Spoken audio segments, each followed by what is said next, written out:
I'm Darius Spearman, and you're watching African Elements. Marcus Garvey was one of the most controversial leaders in American history.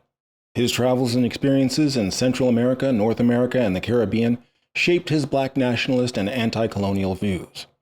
Yet ironically, despite his calls for black unity, rivalries and factionalism within the various black liberation movements ultimately led to his downfall.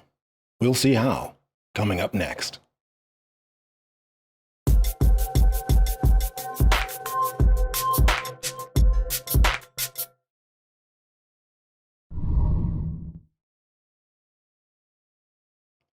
Thank you for watching African Elements. If you're already a subscriber, thank you and welcome back.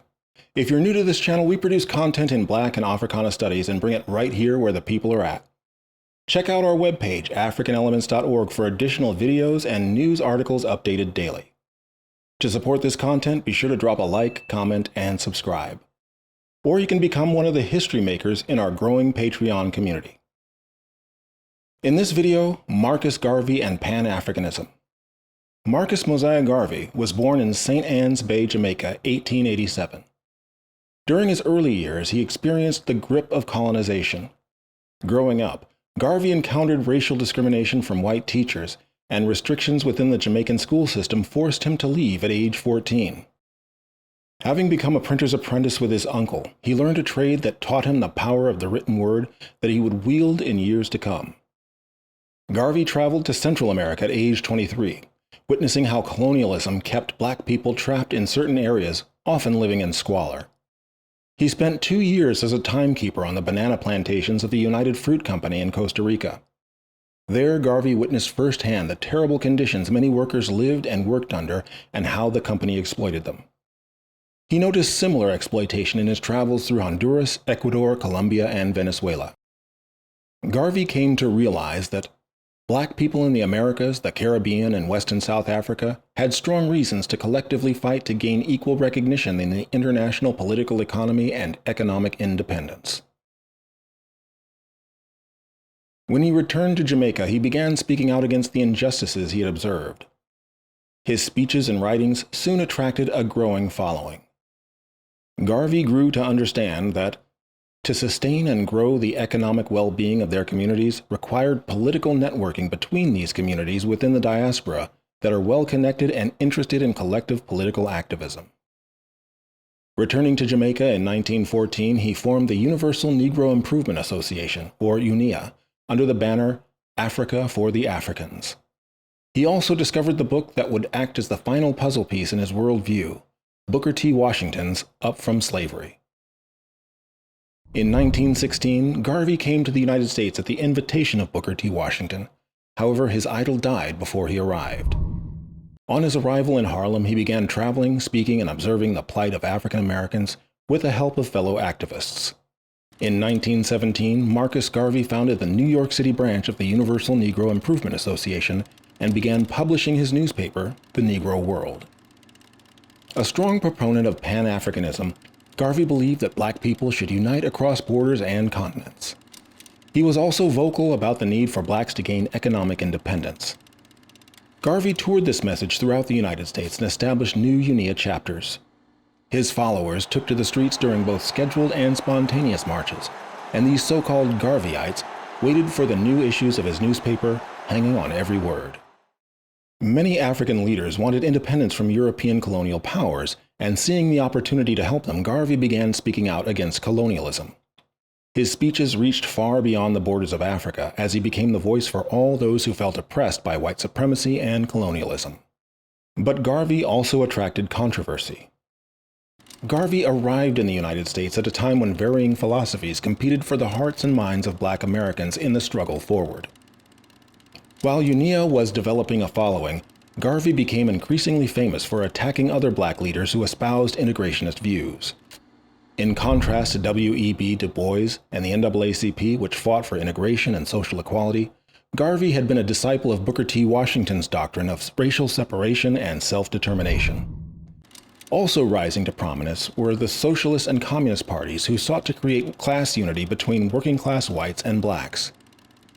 Due to the built-in conflict between separatism, integration, and class unity, once again there was open hostility between the organizations.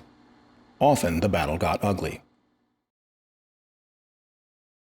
Marcus Garvey relentlessly attacked the Communists and the NAACP, calling W.E.B. DuBois a lazy, dependent mulatto. Noting the class bias and the NAA's apparent lack of concern for poor blacks, Garvey referred to the organization as the National Association for the Advancement of Certain People. Likewise, the goals of the Communist Party and the Socialists were inherently in conflict with those of black nationalists like Marcus Garvey.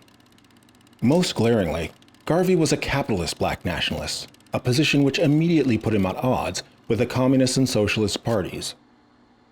Garvey believed in the development of black-owned businesses as a path to prosperity for the black community and rejected class unity in favor of racial unity.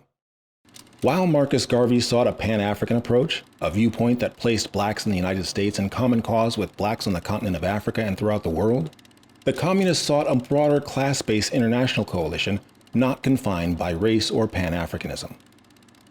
Garvey also believed that racial prejudice was congenital. Thus, in his view, class unity between blacks and poor whites would never work because he believed it was impossible to purge racism from whites. So the inherent conflict was of class unity versus racial unity. Despite the call for black unity, it seemed that the differences between the various philosophies were irreconcilable.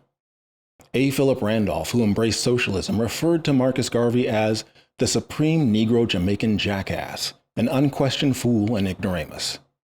Randolph then proceeded to launch a campaign to drive Garvey and Garveyism in all its sinister viciousness from American soil.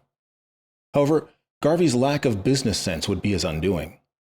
In the Communist Party, Cyril Briggs' open hostility and attacks against Marcus Garvey ultimately provided the ammunition that the United States government used to marginalize and convict Garvey on charges of mail fraud, which led to his exile from the United States.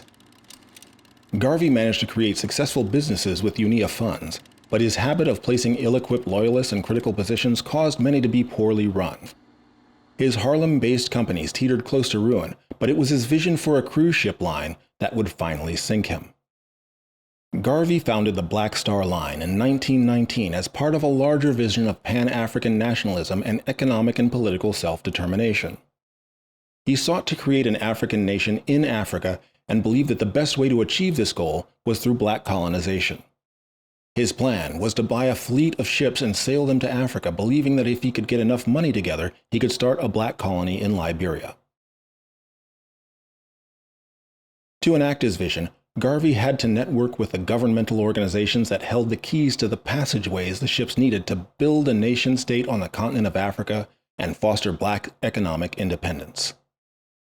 As one component of a grander plan, Garvey's Black Star Line would bring about unity around the Black Atlantic by providing an economic enclave for the diaspora and a necessary step toward the establishment of a modern industrial nation-state for all African people.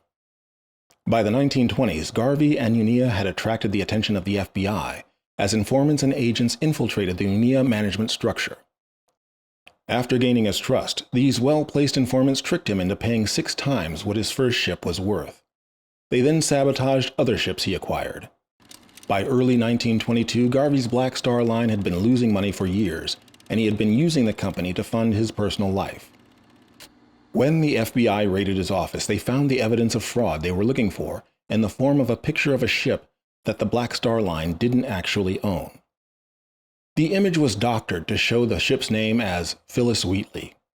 This small detail gave investigators the leeway to charge Garvey with mail fraud.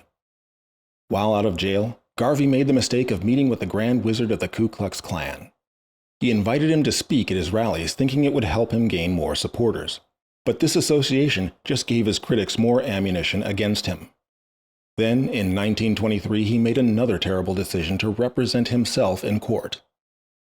Garvey was convicted and sentenced to 5 years in prison.